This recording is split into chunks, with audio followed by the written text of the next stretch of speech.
సంతానం కావాలన్న మీ కలను నిజం చేసుకోండి. 49 అంటే సంతానం, 49 అంటే సంతోషం. వివరాలకు సంప్రదించండి. నమస్కారం. మనం రకరకాల పంచతంత్ర కథలు చెప్పుకుంటున్నాం కదా. పంచతంత్రంలో కొన్ని వింతైన కథలు కూడా ఉంటాయండి. ఈ రోజుల్లో జరిగే కథల్ని ఎప్పుడో 800-900 సంవత్సరాల క్రితం ఎట్లా రాశారా అనిపిస్తుంది. మళ్ళీ కొత్తగా ఉంటాయి. పూర్వమట ఒక ఊర్లో ఒక ధనవంతుడైన పెద్ద మనిషి ఉండేవారు. అయితే ఈయనకి ముందు భార్య గతించింది. చాలా కాలం పెళ్లి చేసుకోకుండా ఉండి కొంచెం లేటు వయసులోనే ఓ చిన్న పిల్లని పెళ్లి చేసుకున్నాడు. ఆ కాలం ఏంటంటే ఇప్పట్లాగా 30కి 50కి పెళ్ళిళ్ళు చేసుకునే వయసు కాదు ఆడవాళ్ళు. ఆడపిల్లలకి ఈ 8 నుంచి 16 లోపల పెళ్ళిళ్ళు చేసేసేవాళ్ళు. ఎంత పెద్దవాళ్ళకైనా ఈ 16 లోపల పిల్లని ఇవ్వాల్సిందే. ఈయన కోసం ఎవరైనా 35 ఏళ్ళు 34 ఏళ్ళు వివాహం కాకుండా ఉన్నవాళ్ళు అసలు కనపడేవాళ్లే కాదు. పైగా చిన్నపిల్లని తెచ్చుకుంటే చెప్పిన మాట వింటుందని అలాంటి భావాలు కూడా ఉండేవనుకుంటా. ఈయన ఏం చేశాడు, ఈ వృద్ధుడైన ఈ ధనవంతుడు సుమారుగా ఒక 16 సంవత్సరాల అమ్మాయిని చూసి పెళ్లి చేసుకున్నాడు, కాలిపొడుగు పిల్లని. ఆ పిల్లని కాపురానికి తీసుకొచ్చుకున్నాడు. వస్తే ఆ పిల్లకి ఈయన చూస్తే విసుగ్గా ఉండేది. ఆయనకి ఏమీ తెలీదు, పాతకాలపు మనిషి. పాతరకప్పు బట్టలు కట్టుకుంటాడు, చుట్టలు కాలుస్తాడు, పైగా డబ్బు జాగ్రత్త. విసుగ్గా ఉండేది. ఎక్కడికైనా కలిసి వెళ్తే ఆయన్ని వీళ్ళిద్దరిని భార్యాభర్తలు అనుకునేవాళ్ళు కాదు, తాత మనవరాలు అనుకునేవాళ్ళు. ఏదైతే అప్పుడప్పుడు ఏదైనా కాస్త మంచి బట్టలు కట్టుకుంటే తండ్రి కూతురు అనేవాళ్ళు. పిల్లకి చాలా అయిష్టంగా ఉండేది ఆయన మొహం చూస్తే. కాకపోతే ఆయన బోల్డంత డబ్బిచ్చాడు వాళ్ళ నాన్నకి. అందుకని తండ్రి ఏమో ఈ పిల్లనిచ్చి పెళ్లి చేసేసాడు. మొదట్లో బాగుండేది, వీళ్ళింట్లో చక్కగా మంచి ఆహారం లభించేది, మంచి మంచి చీరలు కట్టుకోవటానికి చక్కటి నగలు ఉండేవి. అన్ని నగలు పెట్టుకోవచ్చు, అన్ని చీరలు కట్టుకోవచ్చు మంచి మంచివి.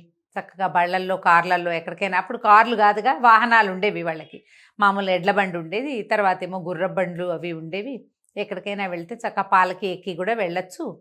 ఎంతో బాగుండేది. కానీ క్రమంగా ఇవి కాదు కదా, మొదట కొద్ది రోజులే వాటి సరదా. ఆ తర్వాత ఈయన వృద్ధుడని ఈయనతో విసుగ్గా ఉందని తోస్తూ ఉండేది పిల్లకి. అయితే ఈ చుట్టుపక్కల ఇళ్లల్లో పనులు చేయడానికి కొంతమంది కుర్రాళ్ళు కనపడుతుండేవాళ్ళు. వాళ్ళల్లో ఓ కుర్రాడు ఓసారి వీళ్ళింటికి కూడా పనికొచ్చాడు.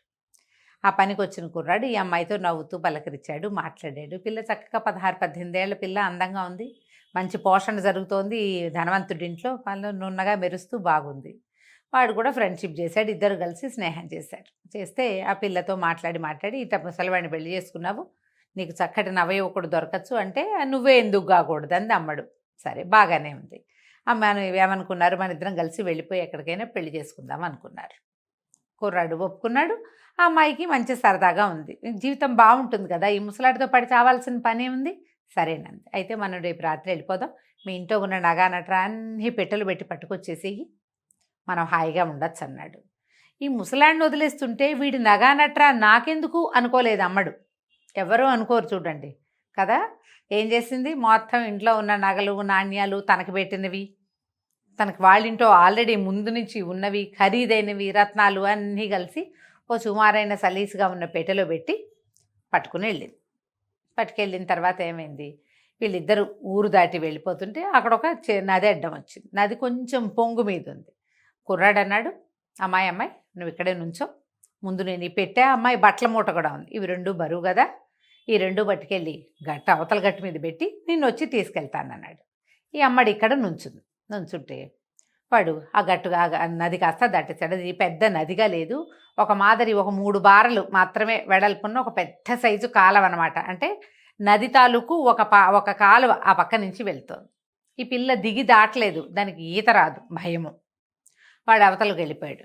వెళ్ళిపోయాక నడిచి వెళ్ళిపోతున్నాడు అవతలకి. ఈ అమ్మాయి కేకలు పెట్టింది, అయ్యో వెళ్ళిపోతావేమిటి, నన్ను బతికెళ్ళు, నన్ను వదిలేసావు కదా ఇక్కడ, నన్ను తీసుకెళ్ళు ఉంది. అనగానే వాడు వెనక్కి తిరిగినాడు. పిచ్చిమొహం దానా, నువ్వెవరో వెరిదానిలాగా ఉన్నావు, పో మీ ఇంటికి, మీ ఆయన దగ్గరికి వెళ్ళిపో, ఇంకా నువ్వు నాతోటి వచ్చేదేం లేదు, నాకు కావాల్సింది నాకు దొరికింది, నువ్వు ఇంక ఇంటికి వెళ్ళిపోమన్నాడు. ఈ అమ్మాయి చూస్తూ నుంచుంది. ఆ అమ్మాయి చూస్తూ ఉండగానే వాడు ఆ బట్టల మూట, సగం తడిసిన బట్టల మూటని, తర్వాత చక్కగా బరువుగా నగలతో నిండుగా ఉన్నదాన్ని రెండింటిని నెత్తి మీద పెట్టుకుని సాగి వెళ్ళిపోయాడు. పిల్ల బిక్కమొహం వేసి నుంచింది. అయ్యో, భర్తను మోసం చేశాను, ఆయన నగా నట్రంతా తీసుకొచ్చి వీడికి పెట్టాను, వీడేమో పట్టుకుపోయాడు, ఇప్పుడు నేను దీని మీద నుంచున్నాను, నేను ఏం చెప్తాను ఇంటికెళ్ళి, ఎలా ఇంటికి వెళ్ళాలి, ఇంటికి వెళ్ళడానికి మొహం చల్లట్లేదు, ఇంటికి వెళ్ళాక ఏం చెప్పడానికి పాలు బావటం లేదు. తెల్ల మొహం వేసుకుని నుంచుంది. ఇంతలో తెల్లవారిపోయింది. ఆ సమయానికి ఒక నక్క వచ్చిందిట అక్కడికి. ఆ నక్క ఒక మాంసపు ముక్కని తెచ్చుకుంది. ఎక్కడి నుంచి తెచ్చిందో అదే మాంసం ముక్కను తెచ్చుకుని ఈ నది దగ్గరకు వచ్చింది. బహుశా అది తింటూ నీళ్లు తాగదామనో లేదా దాన్ని నోటితో గరుచుకుని ఆ నది దాటుకుని ఆ పాయ దాటుకుని వెళ్ళిపోదామనో ఏదో దాని ఉద్దేశం. అక్కడ దాకా వచ్చేసరికల్లా నక్కకి చేపలు కనపడుతున్నాయి. పాప ఎంత పెద్ద చేప అని ఏం చేసింది, ఈ నోట్లో ఉన్న మాంసం ముక్కని గట్టు మీద పెట్టి ఆ నీళ్ళ మీదకి లంఘించింది. ఒక చేప ఇట్లా ఎగురుతుంటే దాన్ని పట్టుకుందాం అనుకుంది. ఇది దూకింది కానీ దభేల్మని ఇది పోయి నీళ్ళలో పడింది. చేప కాస్త పోయింది. చేప అందల. నక్క తెల్లబోయింది. అయ్యో చేప అందలేదని వెనక్కి తిరిగి వచ్చింది. నీళ్ళలో నుంచి గట్టెక్కిందనమాట. అది గట్టెక్కేసరికల్లా ఇది ముందు మాంసపు ముక్కను అక్కడ పెట్టింది కాదు, గట్టు మీద పైనుంచి వస్తున్నటువంటి ఓ గద్ద ఎర్రగా కనపడుతున్న మాంసం ముక్కను చూడంగానే రయ్యమని వాళ్ళ స్పీడ్గా వస్తాయి గద్దలు. కిందకు వచ్చినప్పుడు గమనించండి, ఏదైనా పల్లెటూళ్ళకి వెళ్ళినప్పుడు కనపడతాయి. అది ఎంత స్పీడ్గా వస్తుందో ఫ్లైట్ లాగా ఇలా దిగి అట్లా వెళ్ళిపోతుంది అనమాట. ఒకే ఒక్క దూకులో ఈ నేల మీదకి రావటం ఏంటి, ఈ చెరువు గట్టు మీద ఈ నది గట్టు మీదకి ఆ మాంసం ముక్కను గరుచుకొని జయమని వెళ్ళిపోయింది. ఇంకేముంది, నక్క పైకి వచ్చేసరికల్లా గద్ద రావడము మాంసం ముక్కను ఎత్తుకుపోవటము రెండూ జరిపోయినాయి. నక్క తెల్లమొహం వేసుకుని నుంచుంది. ఈ గట్టు మీద ఓ పక్కన ఆలోచిస్తూ కూలబడి ఉన్న మన పెళ్లి కూతురు ఈ పిల్ల ఉంది కదా, ఈ 16 ఏళ్ళ అమ్మాయి, అది చూసి నక్క చూసి పక్కపక్క నవ్వింది. భలేగా అయ్యింది నీకు, నువ్వు తెచ్చుకున్న మాంసం ముక్క పోయింది, నువ్వు దేనికోసం దూకావో ఆ చేప పోయింది అన్నది.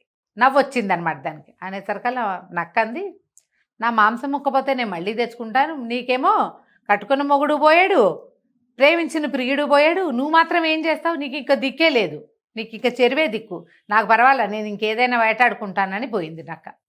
ఈ అమ్మాయి తెల్లమొహం వేసుకుని నుంచుంది. ఏం చేయాలో తెలీదు, ఇంటికి వెళ్ళాలో వద్దో అర్థం కాక ఇంకేం చేస్తుంది, పుట్టింటి వైపుకి సాగిపోయింది.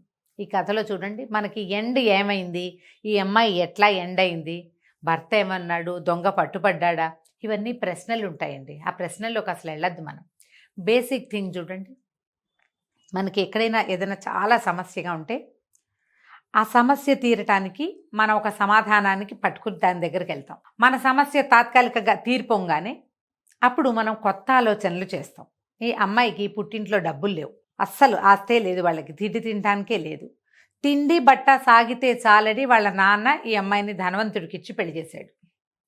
తిండి బట్ట సాగినాయి, నగ నాణ్యం వచ్చినాయి, ధన కనక వస్తువాహనాలన్నీ అమరినాక ఆ అమ్మాయికి ఇంకొక ఐడియా వచ్చింది. ఇవి చాలని అనిపించిందా, లేదు, తాత్కాలికంగా ఇవే చాలని మొదట అనిపిస్తుంది మనకి, అందులోకి దిగుతాం. అవన్నీ లభించాక అవన్నీ చాలా సహజమైనవిగా రోజువారీ వాడుకుంటుంటే వాటి మీద ఇంకా ఆసక్తి ఉండదు. అమ్మో రేపొద్దున తిండి దొరకదేమో, ఆ భయాలు ఉండవు, రావు, అసలు అవో కూడా రాదు. ఈ కాస్త గడిచిపోయాక ఇది కానిది ఇంకొకటి, మనకి ఏది లభ్యం కాదో దాని మీద ఆసక్తితోటి మళ్ళీ మనం పరిగెడతాం. మొదటిది పరిగే, రెండోది పరిగే. ఈ పరుగు ఎక్కడ ఆగుతుంది, ఎక్కడ ఈ పరుగు ఆపాలి, ఇది కదా మనం ఆలోచించాల్సింది. ఏది లభిస్తుందని ఆ అమ్మాయి ఇల్లు వదిలిపెట్టి వచ్చిందో అది పోయింది, ఏది అలవాటైందో ఇది పోయింది, రెండు పోయినాయి కదా. ఏదైనా పని చేసేటప్పుడు ముందు వెనక ఆలోచించాలి. ఈ ఆలోచించి పని చేయమని చెప్పటానికే విష్ణు శర్మ గారు రాజకుమారులకి ఈ కథ చెప్పారు. ఏదైనా పెద్దది అడుగు వేసేటప్పుడు 10 సార్లు ఆలోచించండి, కనీసం ఇద్దరితోటి చర్చించండి. పూర్వాపరాలు ఆలోచించకుండా ఏ పని, ఏ డ్రాస్టిక్ స్టెప్ తీసుకోకూడదు. కథ కంచికి మనం ఇంటికి.